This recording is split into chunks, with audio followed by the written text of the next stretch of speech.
shake down the street. Be the heart of town. Tell me this town ain't got no heart. Just gotta poke around. Tell me this town ain't got no heart. Just gotta poke around. Tell me this town ain't got no heart. Just gotta poke around. Don't tell me this town ain't got no heart. You just gotta poke around. Folks, welcome inside the Parisi Palace, high above 3773 East Broadway. This is the Jake Feinberg Show, comedy on Power Talk. Thank you so much for making us part of your day today. And I'm based out of Tucson, Arizona, and I have many dear brothers and friends in the musical community here. But I seem to have developed an affinity with those on the left coast, primarily from Southern California, a very deep bunch of musicians and authentic creatives who are really in line with me as it relates to spirituality. I think also just sort of the vibe, how to treat other people, and then ultimately doing stuff that is going to be inspiring to them, and hopefully that translates over to the audience. And I was talking to Richard Gowan a few months ago. I had a great hang with him, and he mentioned that my next guest, he's like, have you talked to my next guest? And I was like, not yet. He's like, oh, you really need to talk to him, man. So apparently this cat is deeply ensconced in the lineage of the Southern California music and art scene, and really looking forward to getting into it with him. Luke Paquin, welcome to the Jake Feinberg Show. All right. I don't know if I can live up to any of those things that you just mentioned, but I'll do my best. Dude, are you a radio personality of sorts? I mean, I like your. I just feel like, I mean, you seem to have that edge to you a little bit, you know. Oh man, well, I've definitely been doing a lot of talking on the phone the last 2 years. I'm sure you have too. Well, a couple of my friends do have a rock and roll podcast. They're based out of Vancouver, actually. It's called Impossible Way of Life, and I'm kind of like the foreign correspondent for them up there. Oh, I love whenever they want to know something kind of sleazy or Hollywood related, they give me a call and ask me to comment on, Joe Perry and the Hollywood Vampires or something hilarious like that. Luke, we have a game on this program called Name That Voice. I don't expect you to know who this is, but pay attention to the content, and we'll come back and break it down. All right. Well, love to me is what makes everything go around. I think that love created the universe. I think that if you say you do not believe in God, you're an atheist or whatever, I respect that. I think we all need to respect how each other feels about things in life. But for you to say that you don't believe in God, and if you have a little daughter or a little son, and you look in their eyes, you can't tell me that you don't believe in love. Mm-hmm. And to me, God is love. So I don't think I need to go any further with that as far as that's concerned. And I also believe that and especially at this time in the world, of what's going on out there in the world, it's just insane. And we need to hold on to love. We need to hold on to what love is. We need to realize that there's a heavy struggle going on in the world, and I don't think any of us really understand. We don't understand it like we should. But I know one thing for sure, that this world needs love. It always did. Jackie DeShannon said it. Luke Paquin, do you want to take a guess at who that is? Austin McCutcheon. McCutch, dude. That's where that might be the greatest. Me that rap. I'm sorry. That might. That might have been the greatest guess that I've ever had on Name That Voice. That was my first Jim interview. Keltner. Oh my God. How'd you get that?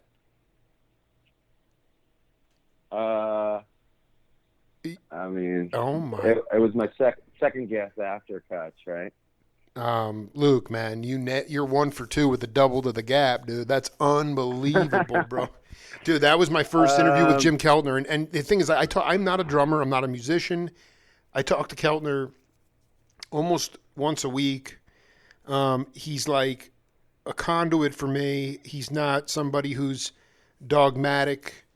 I don't want you to get the impression that I'm trying to, proselytize or anything like that. I just, the other day I'm sort of going through some video, my timeline from my memories on Facebook, and I see a comment from you, Colt 40 Feinberg, and I was like, it's about. I'm like Luke seems to be one of the hippest people in the world. Gowan already vouched for him and brought it up. I said that's my way of showing love. Is that when I get reminded of the essence of what people are about, or if I have an inclination that I believe somebody is a hip cat, then I reach out and I try to engage that person in what I hope will be an inspiring conversation that will then translate out to other people. And so that's the truth. I mean, I was like, holy, he's the one that came up with Colt 45.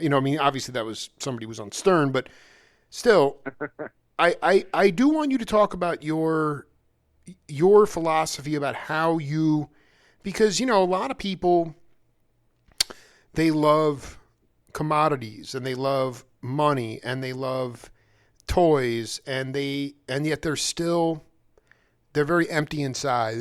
Their souls are not, they're not happy. They're not at peace. And I'm not saying I am, but I just want to know what you do to bring love to the world and what you do to keep peace within yourself. Well, I don't know if I can break it down as eloquently as Keltner, but don't worry about that. I think I think just surrounding yourself with people that you love, like Rich Gowan and Cutchin, and just being a part of something where you feel like everyone's trying to do something cool, and I just like to hang out with people that inspire me and make me feel like I'm not doing enough. It's I don't know if it's competitive, but it's definitely like we push each other to try to be better. And I'm not really interested in spending time with people that are, overly cynical, if that makes any sense. Absolutely. But well, how did you? Philosophy. Can you talk a little bit about when that light bulb came on for you? Was it when you first met those cats, or how did this evolve? Because most people are so self-absorbed in their own thing, they can't see the forest through the trees. But you're dealing with you got a full deck. But I don't know if was it always like that for you, or how did you connect with Gowan and Kutch and those cats? I think I might have introduced them to each other. I knew it, dude. You're the straw that stirs the drink, dude. It's unbelievable. I like just kind of bringing people together, and I don't know. I guess I'm kind of almost like a bit of a court jester. Oh, I love it. That's what I was feeling, dude. I love this stuff. It's just important to me that everyone's having a good time, and that, for lack of a better term, the vibe is like light and fun, and like if I'll be the first one to like top off your drink or put on a record, just make sure that everyone's kind of, for lack of a better term, in a party and mood, you know what I mean?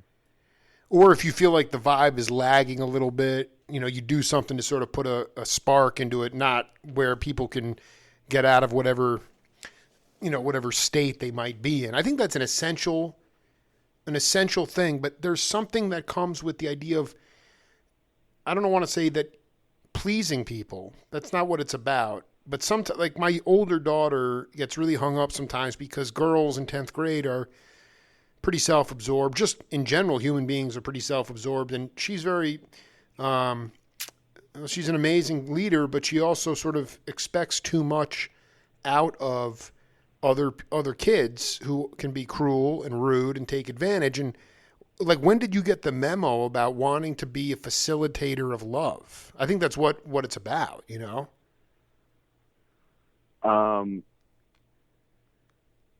I don't know. Maybe it's just kind of like a short attention span, or I just get bored so very easily that it's really important to me that something fun or funny or exciting is just always happening, and it can be a little bit exhausting after a while, to be honest. But it's a living, you know what I mean? How do you turn it into a living?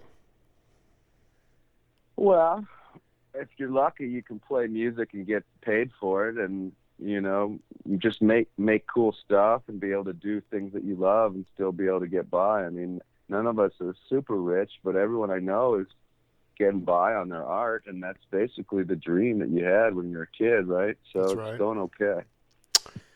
Can you talk about, if someone took the microphone away from me for 18 months, I'd be in psychic despair probably. And the one thing that's been taken away in our society here has been live domestic touring. And it's been hard for me as a patron and a journalist to not be able to, pull Kutch off the stage, or, just dance and lose my, and so there's a two-part question. How have you dealt with the limited opportunities to play heady spiritual music? And then number two, even though there's been a lot of, I often find this with people, and it's one thing that I tend to push back against is, I take what I do very seriously, but I don't take myself that seriously. And I just want to talk about the Luke Paquin manifesto as it relates to disarming people who take themselves way too seriously, especially at a time like this when people want to call it woke culture. People want to talk about cancel culture. That's all fine and good, but there is this very politically correct kind of thing where if you say something or you do something, people want to shame you or judge you and try to guilt you into doing something that is not in your true nature. And I really, as best you can, talk about how you deal with people, because we're dealing in a pandemic, so people are very serious, and there's been a lot of trauma, and that is all true. But at the same time, there is no time for wanking, and there's no time for ego. And I'd like you to talk a little bit about how you've dealt with the lack of opportunities for quote unquote a good time. And then how do you disarm cats that are way into themselves and can't get out of their own way? Well, luckily, a lot of our friends, we just get together and we're able to kind of just still play music within our own like little bubble. And also, as far as the ego thing you're talking about, we are all pretty quick to shut anything down that gets too out of hand in that area. Like we really like, if we see anybody getting out of line, it'll get shut down pretty quick. Like we can be a little tough on each other, but it's all out of love, like you said. And as far as like the politically correct stuff, I think if you just establish early on, whether it's in a career or in a relationship, that you're not really playing that game, then people won't be so surprised or offended if you kind of step outside of that framework, you know what I mean? I dig. No, I mean, can you give an example of, pulling your friend back into line and keeping the vibe, and if somebody got too far out, and how you guys, like you said, it's all out of love, but I think it's really, sometimes it's me, I can step out of line, and I can be really, I could be offensive or rude or whatever, and somebody has to tell me like, you're taking it too far, I mean, especially within the framework of like a musical marriage, like it's really impossible to get anything done if there's any sort of resentment or any sort of like unspoken kind of grievance. So, I mean, I've been in so many different bands, and all my friends around here, they could tell you that it's damn near impossible to hold that kind of thing together. There's always, it's like, and then there's usually somebody that's like your best friend, but then maybe they're not, maybe they suck at bass or something. So you have them. So then oh man, then you're like in a really tough situation because, right. like as you said, spiritually, and you know the love is there, but the music is suffering. So it's a real fine line between like personality and skill, and you know the right pair of shoes. Just talking to a legendary character, Luke Paquin. I mean, can you talk about because you said you've been in a lot of different amalgamations of groups. Can you talk about one specific group where, you know, there might have been some flare-ups here and there, but for the most part, spiritually there was a lot of in sync love, and then everybody could play and everybody knew their role. Can you talk about how long that lasted and how you grew as a person and a player in that setting? Well, it's funny because the longest lasting group I've been in at this point is something that started out just as a casual, fun party cover band, which is similar to kind of how the Grateful Shred guys kind of started, just like for fun. And then all of a sudden it turned in. Now here we are. It's like 6 years later. It's me and Richard on drums and some other dudes, and we're basically playing like kind of 70s and 80s rock numbers. And it's funny because we're not doing originals, but the level of experimentation and freedom and the interplay between the guys is like nothing I've ever been a part of, which is funny to say within the framework of like, you know, a Foghat song. I want to talk about this. First of all, so it's just a, is there a name for the group, or is it just a cover because it's cover music? Yeah, it's called the Good Time Boys because there's a bar in Hollywood called Good Times, kind of, you know, named after the 70s famous sitcom, and some friends of mine own it, and they just asked us to come and play one weekend, and we didn't have a band name, so we just named it after the bar. And then now it's like 5 years later. I mean, we haven't been doing it the last couple of years, unfortunately, or the last year or so, it's been shut down, but we're trying to get back in there. I want to be clear about something. This is fascinating because I know you're talking about pretty formula, in some ways, formula trip rock music from the 70s and 80s. Was there a conscious effort to stretch the songs or experiment, or did through just telepathy and playing the music, did you realize that there were certain songs that lent themselves to stretching out? Well, a lot of that music itself was not very experimental in nature, so we were just trying to figure out a way to make it more interesting to ourselves. If we have to play these same songs every weekend at the bar, like how can we try to make it different and try to make the feeling different? And like I was telling you before about my like attention span, like I'll do whatever it takes to like make each night unique, even if it's the same set as last time, whether that means like, I don't know, diving into Richard's drum kit or whatever I need to do to keep things interesting, you know? Well, I mean, I'll be the first. Yeah, go ahead. I'll be the first one to sacrifice. I'll be the first one to sacrifice my own health and well-being for the sake of entertainment. You sacrifice your body, you know. I mean, that's yeoman's work right there. Yeah, they said Chevy Chase can barely walk now because of all those falls he took in those vacation movies. My favorite. I mean, that man was in the Zen-like state for about 5 years. He could say and do no wrong, man. That guy was legendary. Yeah.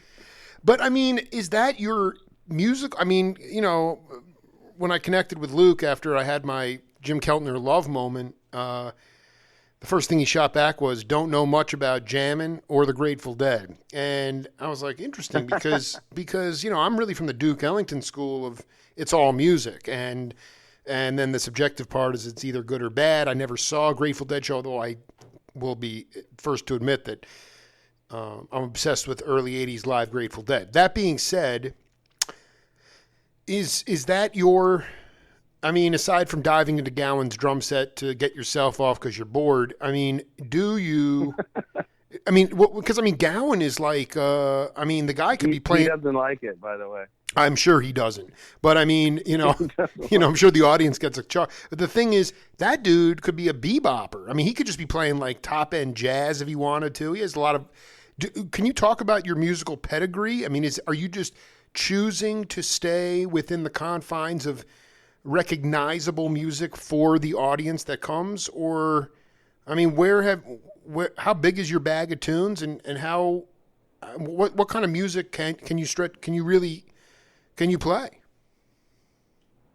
Well, I think where I'm at right now is just I'm trying to figure out a way to play gigs locally in town and not, you know, I mean I toured from age 24 to 35 pretty much straight. Wow. And I'm kind of okay with just playing the local tavern, or you know, right now. And like I hate to say it, like I don't really miss touring that much as far as some of the logistics of it. Like I did it, you know. I'm 40 years old now. I'm not like I can't jump into the drums too much these days. You're gonna be like Chevy Chase, dude. You know? Yeah. But no, I mean that's a separate. I mean, in those bands, totally, you were road dogging it. Was it satisfying music for you? Did you ever go beyond? Like, I guess always the music that I love to play. One reason I like Grateful Shred is because sometimes you can watch the cats and they're playing beyond what they know. And that's a terrifying thing for a lot of people. Can you talk about a time when, if you've ever been in that musical experience? I like people who go for it, not through chops and facility, but by going beyond what they know how to play. Yeah, I mean, obviously, I grew up in Palo Alto. We were hanging out in the parking lot of Dead shows probably since we were 12 years old, me and Dan. Oh my dear God, dude. Oh dear. I've known Dan since 7th grade. So, our first band we had, it couldn't have been more improvisational. We didn't even have songs. We'd just show up to the gig, and we didn't have chord changes. We were just like, I would just bust into a riff, and that would be the song. And, you know, half the crowd would clear out because we'd be just jamming on E for 25 minutes. I wouldn't ever leave. I would be right at the front, man. That's so freaking awesome.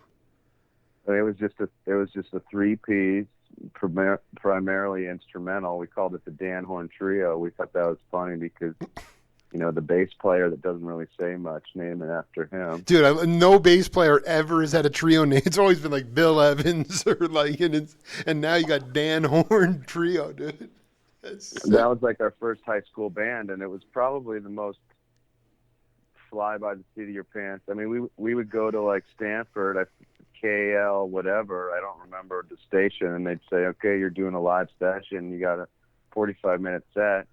We just come in with nothing, man. We just like smoke a joint and just kind of go for it. It's like something that you would never even attempt now. Like there's so much more at stake now that you're a grown up. There's like, but when you're a kid, like you don't care who you piss off. You're just like trying to chase some kind of inspiration. I mean, I wish we had some of those tapes. I'm going to say this is inexcusable that you don't have tapes. This is absolutely travesty. No, this is, we just lost the great singer and organist Mike Finnegan, a dear friend of mine, and played. Yeah, I saw that. But he said that this is just so funny because you said that. He said, this is the funniest thing he said. He said it's easier. Let me see if I can find the comment here. It's easier to walk through fear when you're stupid. And and it's like what you were saying before is you didn't know any better. You weren't in your head so much. It was, the joint might have made you a little paranoid, but for the most part, you were like, we don't have any expectations. Nobody has any expectations for us. And so let's just be ourselves or try to be ourselves and go for it. I'm sorry, you were playing guitar or drums? Yeah, I'm guitar. And then we had our other buddy.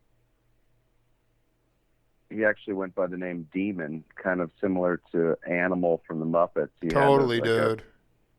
It's kind of like his graffiti name / drum name, and just a 3-piece. And we didn't really know how to even go about trying to write a song at that point. So we had no choice but to just improvise.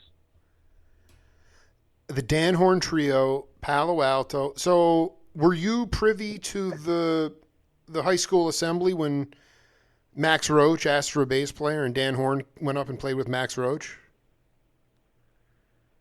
No, I don't even know that story. Oh, this is a great. Well, he told me that in our first interview. Max Roach was doing a seminar at your high school, and he said, "I need a bass player, or who plays bass?" And I guess Horn raised his hand, and he's like, "You come up here." And then all of a sudden, they started playing. He's like, "Oh, this is what it's supposed to feel like." Like he didn't feel responsible for having to swing. Max was like taking him. It was just a legendary.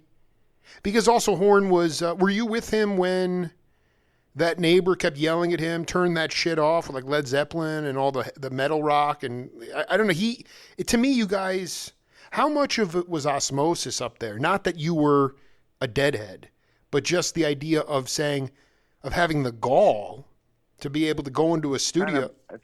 It's kind of unavoidable. It's not, you don't really even need to like necessarily seek out, right. Oye Como Va, just kind of playing down the street as the drum circles, Luke. This is unreal, man. As soon as you just walk out of your house, the feeling is there. I know it's been overly romanticized in documentaries and things over the years, but the Bay Area thing is real. It's obviously, unfortunately, right now, kind of not what it once was, but back when me and Dan were kids, it was still, I guess, it was still pre kind of Silicon Valley takeover at that time. So there was still an innocence.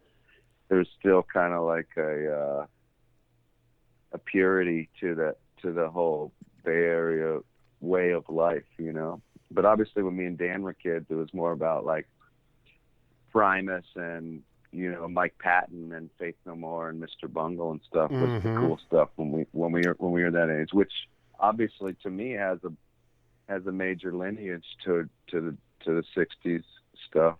It's just kind of like a natural progression of where the Bay Area sound kind of went. Where do you think it went? Because I don't know. I had this incredible conversation with a journalist, Joel Selvin, yesterday. We went for like 2 hours. The guy, he's a serious author, and he said that like I'm just curious if you can define that sound because there was so much packed into the Bay Area outside of the Dead. You had the Sons of Champlin, you had Quicksilver with John Cipollina, you had Big Brother before and with Janis, Sly Stone. Obviously Santana. That's a lot. That's like everything. And then it's all totally different stuff. That's right. Not necessarily a sound. It's more of a lifestyle than a genre of music. It's more of just a a feeling, you know. And then all the stuff in Oakland, all the funk Oh stuff my like God, Tower forget of it. Power and Yeah, all. yeah, exactly. Thank you. Yeah, exactly. No, my question though, when you say it's And an extension, the music that you and Dan were hooking up with in high school, is it just merely that they were punk rockers, like meaning where they were like, we're not like technicians or from the academy, we're just gonna give it our all, like it's more of the vibe kind of thing. it's a lot of it is just a kind of, for lack of a better term, it's very unambitious, Right. from a career standpoint, but almost overly ambitious from a musical standpoint. I don't know if that makes sense. Like the things that they're trying to do musically is almost deliberately non-commercial, and as opposed to, you know, obviously what was going on down in LA at the time, which was like Crosby, Stills and Nash or whatever, which was like basically a packaged kind of boy band meant to storm the charts. Like, couldn't have been more opposite than what like the Dead and Santana were doing. It's true. Overly produced, highly produced, huge budgets, and then like, a deep incentive to get radio play. Now those guys had serious talent and were able to sing and became somewhat iconic. But there was a time when Crosby was living in a houseboat, and Michael Shreve from Santana, who almost joined Jefferson Airplane before Santana. It was just, he'd go and talk about Dylan Thomas with Crosby. And it was all this like milieu Right. of mixtures. And I just wonder, like, I mean, how, like, in today, what have you done, or what is something that, putting all the joking aside, like That's what, very tough for me to do. By the way. if you can't do it, it's fine. Because I'll eventually I'm going to get out there and we'll play doubles with Gowan and McCutcheon on the tennis courts, dude. But They were just playing yesterday. of course they were, dude. They're freaking addicts, man. I was just at the bar with Gowan last night. And it was great to see people Freaking back. Gowan, man. I mean, dude, he's like, you got to talk to Luke, man. No, I mean, what is okay? Because like what we talked about earlier, we don't deal with the cynical cats. I mean, if we do, it's not going to be very long. But tell me about what gives you, I don't want to say hope, but what are you looking forward? What do you want to let your peers and other musicians know? I feel like one reason I do gravitate to the people in Shred and this collective is that there's just, everyone's looking towards the light, even if there's no reason to look to the light. But for so many other people, there's, people have been knocked off their perch, or they thought that they were really on a glide path and everything was disrupted. And maybe a lot of people are suffering right now. And I just wanted you to talk to them about what gives you hope and resiliency moving forward. I don't know. Maybe I'm just not deep enough to lose hope, or to maybe I'm. No, that's cool. I'm not grounded enough in reality, or I don't pay attention enough, or maybe I'm just too superficial to get too down about it. I really don't know how to articulate it. I mean, I personally am probably the most cynical of any of these guys that I hang with.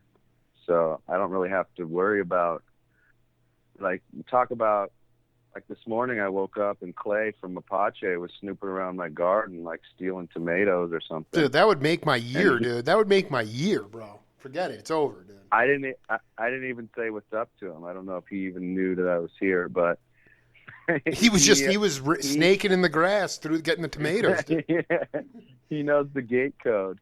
But oh my God, that's great.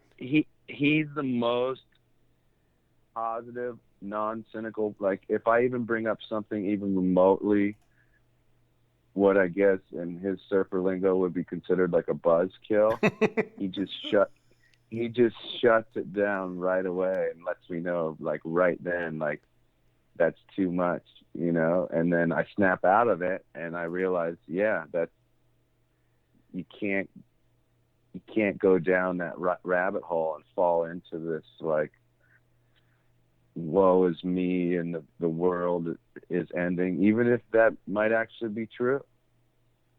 I mean, I am having a ball right now. I mean, when did you, I mean, like, how did you wind up connecting? Like, I know Mapache they were at the Lost Night and Rademacher discovered them. And how did you wind up, did you connect with them when you first moved to LA, or how did that happen?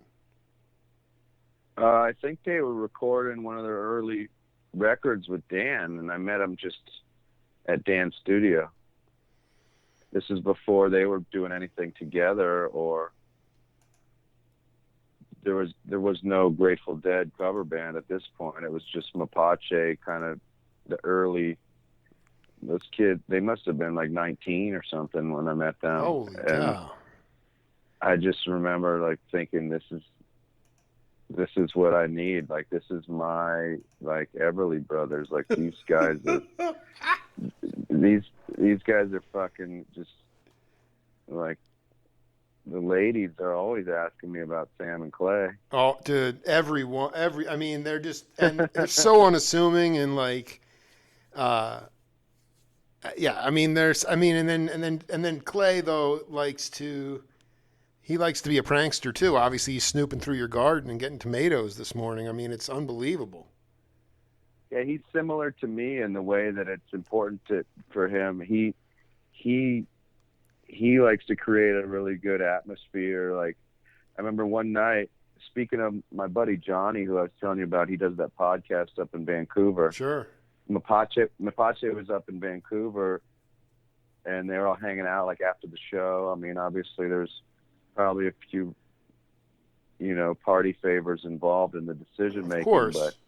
But as soon as Clay felt like the vibe or whatever was kind of starting to dip at the after party, he just pulled out some shears and just shaved his fucking head right there in front of everybody.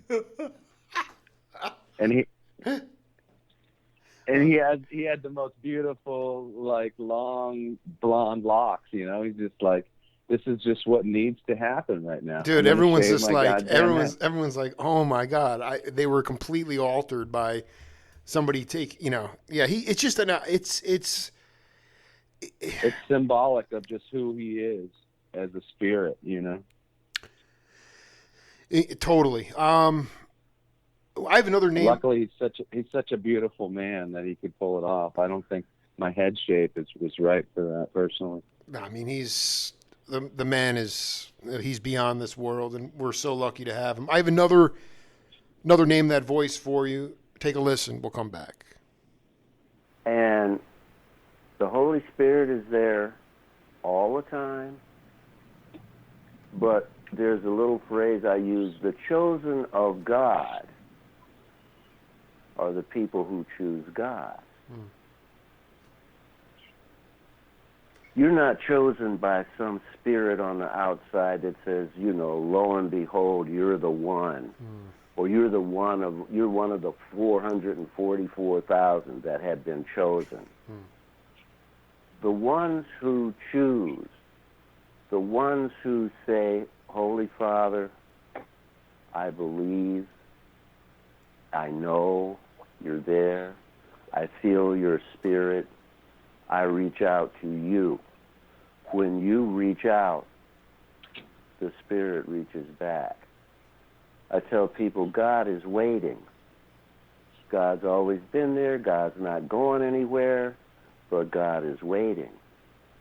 And when you open the door, the angels sing. You know, these audio bites that I did from my interviews, I mean, I am not a religious person, but I'm very much a believer in spirit. And so you can say all you want about, you know, when you get into kind of a deep, cynical hole, you know, someone like Clay will bust you out of it. But you're not surrounding yourself with people. I mean, you're surrounding yourself with spiritual people, holy people. And I just kind of want to know, your spiritual compass. How do you, and ultimately, like for me, I received the Tao like 8 years ago, and it really I can't even describe through words how it changed me, because I was kind of one of those glass half empty people, but also just kind of anxious, caught up in my own self, couldn't get out of my own way. And then slowly that stuff fell away, and I found my purpose in life. And it's definitely, it's a very different, unique path. But I kind of wanted you to talk about how you seek wisdom and enlightenment from the God within you. No, I think a lot of it comes down to what you said about purpose. I think a lot of people, they serve no purpose, and they have no, I don't know, they have, for lack of a better term, they have no interests. And when I meet people like that, it makes me very sad, and I feel like it's very important to find things that are interesting to you. And I think, I don't really know anything about religion or God, but I feel like you can find your own path within whatever it is that interests you. And the overall, morals, or whatever you want to call it, ethics or principles, they're pretty much the same whether you're reading the Bible or you're watching Curb Your Enthusiasm with Larry David. Like, it's I dig. the same. I dig. It's the same teachings. So can you watch square Star that? Wars, All right, for the people that are going to listen to this, explain the similarity overlap, because a lot of people are not going to get that between biblical Larry David. Well, that was just the first thing that came to mind. Yeah, but I think it's very apropos, though. You could insert anything you want. It feels like you have to kind of like completely shut down to not feel something floating through the air that's guiding you one way or another. And whether or not you choose to study it, you can't deny that it's there. I don't know how to really even put it into words. That's why people write books, because they're better at articulating these things than I'm just a guitar player, Well, I also think that what you said, though, you sort of just let the cat out of the bag without realizing it, is that you run into people who don't have quote-unquote interests, but they've always been running from their own shadow. And I feel like just through this conversation, even though you have some self-deprecating qualities, I think that one of the things that you, instead of feeling sad for those people, it's imperative for you to, through humor, wit, sardonic, whatever, music, get some of those people, even if you don't even know them that well, get them thinking a completely different way.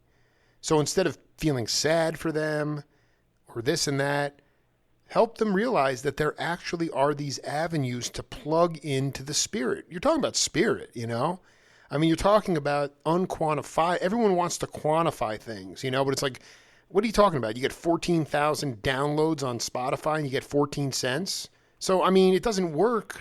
It doesn't work. Quantifying music doesn't work. Quantifying the vibe, which we've been talking about, doesn't work. But also plugging in and finding an interest, finding purpose. And then ultimately, to me, and this is what I'll ask you about, is, I passed the 10-year mark on the radio this year, and man, I built a serious foundation and a heck of a lot of sweat equity, and am finally beginning to really build the bush is really starting to grow out now. Clay would not be able to find the tomatoes. It's very hardy. It's very lush, but there's been a lot of being lost in the wilderness, and and sort of chopping my way out with a machete and enjoying the forbidden fruit and getting some luck and things like that. But I ask you, anyway, my definition of success in this time, in this life, is being able to cut through the morass of what every other broadcaster, journalist is doing and try to be unique and singular and have my own voice. And I feel like I'm on my way to I'm just on a glide path to doing that. And I feel like that no matter what kind of money I make, or I don't care about the fame or whatever society says is success, is not what my view of success is. And I wonder if you can talk about a seminal moment in your existence when you started to live life by your rules and not the rules society says you should live by.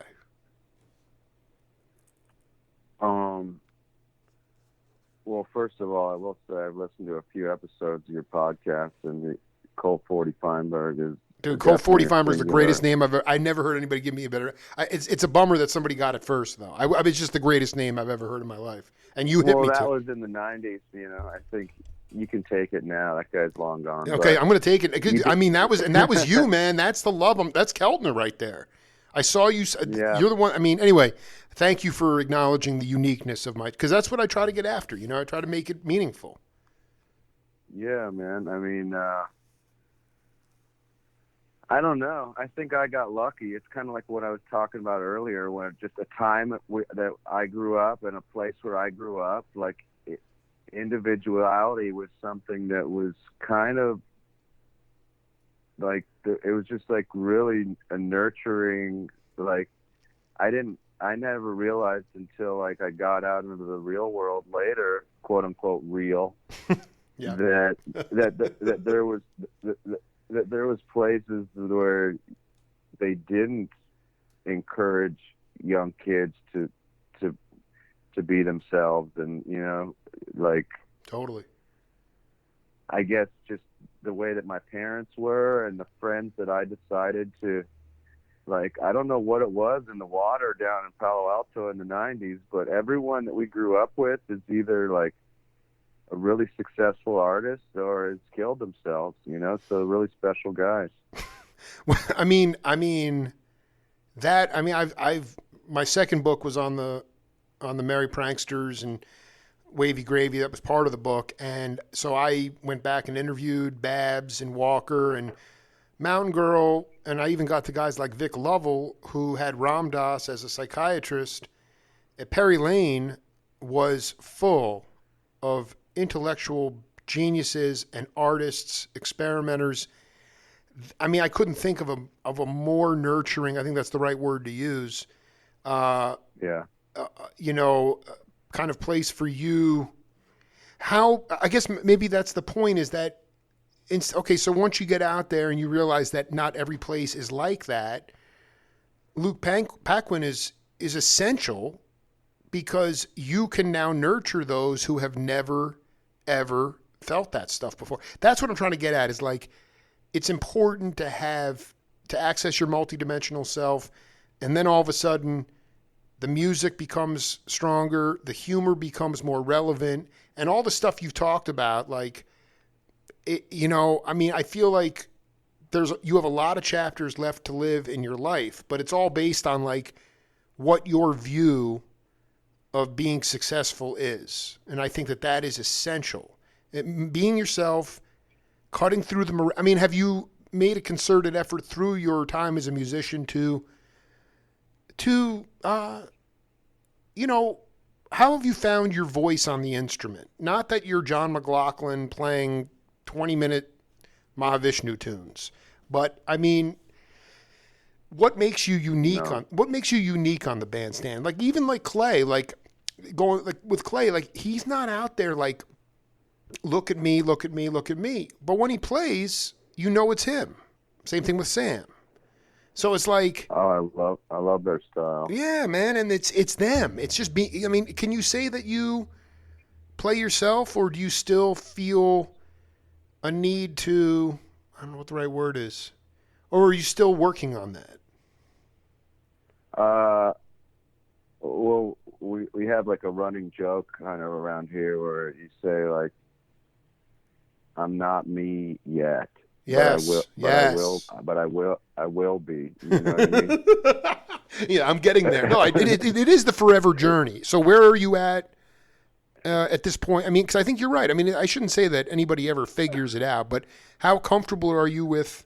Well, I just want to get what your understanding of what success is, because I don't believe I think you went off the grid just by the fact that you grew up in St. Michael's Alley. I mean, you never lived life by the way the rules society said you should live by. So, like, no, we've been off the grid the whole time. It's only as you get older where you realize you have to actually like pay rent and worry about groceries, and a lot of people like me are unfortunately kind of ill-equipped to deal with some of the grown-up things, but it's also in a way good if you can somehow maintain your childlike curiosity even as you become a 40-year-old man or woman. Like, that, to me, that is success. I know a lot of people, I mean, there's people I grew up with that were great artists, and one day they just felt like they had no choice but to shut off that curiosity and kind of just like almost forget who they were. And, I have friends that they have completely new careers, and their wives don't even know anything about who they really are. And it's kind of sad to me, they kind of deny parts of themselves, but like they're almost embarrassed by some of the recklessness and the adventuresome nature that they maybe had at one time. And I don't think it's anything to be ashamed of if you're a bit of a clown, Well, that, and also the real question is, just because they've conformed and turned the page on that chapter and done these things that society says you need to do, like get married, have children, support your family, and then bury all that recklessness, are they really happy?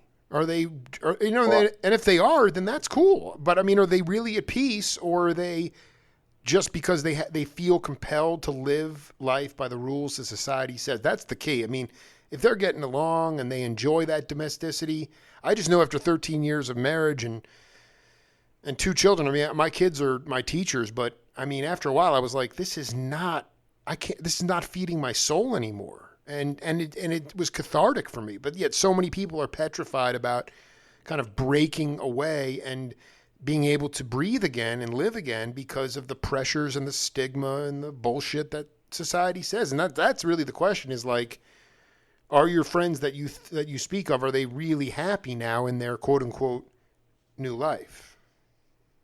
Well, I have I'm not knocking adulthood. Sure. I mean, I don't think you need to live like you're in a college dorm your whole life. Like that could just be, that's not childlike wonder. That's just like stunted growth. Totally. But I have plenty of friends. I mean, I'm not married and I have no children, but I'm at an age now where a lot of my friends do, and they seem very happy. It's only if you do those things in spite of your former self, as opposed to in addition to, you know what I mean? And it's harder now because you know what? Like, you could have gone into North Beach in the early 70s and played for Carol Doda at strip clubs, playing, six gigs, 6 nights a week for the Mafia, bringing home a few $100 a night, being able to pay your rent in 1 week and getting ahead in life. And that's sort of and that's part of the reason it's so hard to see to keep that childlike feeling, because the cost of living today is so outrageous. Well, I don't need to tell you. I mean, the Silicon Valley thing, it's like, setting aside the upper crust, most of the people have to bus in from San Bruno and places that are an hour or 2 away from where they work because they can't even afford housing. Or you got people in Yeah. Oh, well, I just was saying, half of the people half of the people I know in LA, we were trying to make it in the Bay. You know, we were really loyal to the San Francisco way of life, and unfortunately, our way of life up there kind of became extinct, and that was the only reason why everyone came down to LA, because it was cheaper to live, and there was just a lot more going on as far as like cultural excitement and like the pulse of the city down here. It's real artistic, and I don't feel that as much when I go back even to my own hometown, which is sad because it's got such a rich history of being cool. It's just not that cool anymore in San Francisco. I hate to say it. I mean, this is important to hear and very, very humbling. Speaking specifically about San Francisco's always been, well, it's a mess right now, but I mean, specifically Palo Alto, has that place become very boutique? Is there any enclave? Yeah, go ahead. Even my own friend's parents don't live in Palo Alto anymore, and they grew up there. Right. Their whole families, you know, worked at Stanford or went to Stanford, and it's just completely uprooted. Like generations and generations of people have decided to abandon Palo Alto. It's really sad. Tell me, before I let you hop, can you talk a little bit about, you know, in your mind, like what is something that you've been denied during this pandemic to do? Is there a bucket list? Are there things? Or maybe here's the point: whenever things go back to normalcy, whatever that means, it's a new normal. But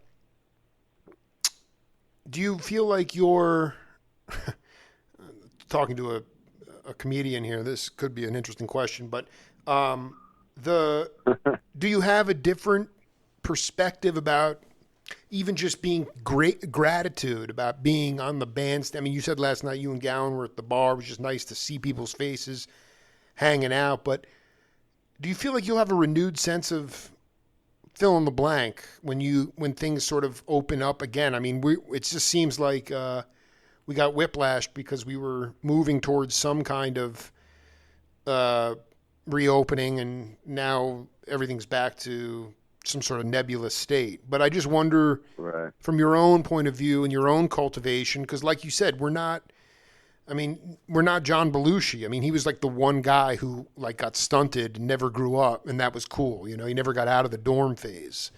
But we don't want to be, you know. He also died. Yeah, that's right.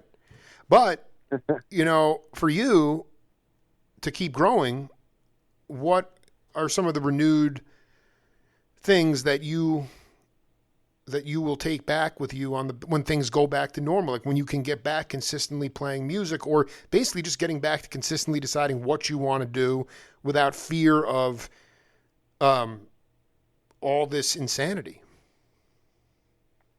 Well, I know for myself, and I know for a few friends of mine,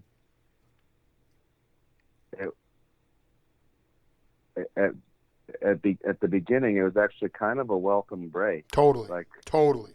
I know I'm not going to name any names. I don't want to like put anyone's personal lives out there, but me included, like we were starting to burn out a little bit, honestly. Like you're saying, playing 6 nights a week at the strip club. I mean, that's basically what we were doing. Just living it, playing like songs off Dazed and Confused soundtrack 5 nights a week. Like, right. It can, a lot of people were starting to party a little too hard and just not take time to really even, like you said, like reflect or even look at themselves. And so if there's any silver lining to any of this, I think a lot of people are actually in a much better place. They're going to be in a much better place coming out of this thing than maybe they were when this started. So you got to try to almost look at it as, I mean, we might have lost like 2 years of our quote unquote lives, whatever that might have been that you're missing. But at the same time, I think, at least for me and my friends, I feel like everyone's stronger and healthier and writing better songs than ever. Everybody to a man. I mean, I've interviewed Clay, Sam, and a bunch of other of our peer, or our generational peers, and to a man and woman, they all said it was a welcome respite those early months. I just think that the rubber meet. The question will be when things get back to the dazed and confused times. Have the skills been developed over this time of contemplation and introspection and self-healing to be able to better deal with those? Because the road will eat you, like you said. I mean, the pace of life and the road itself can eat you alive. And we've seen people like, Neil Casal, he never stopped playing. He never stopped. He just never stopped, and it's like that stuff can really take you down.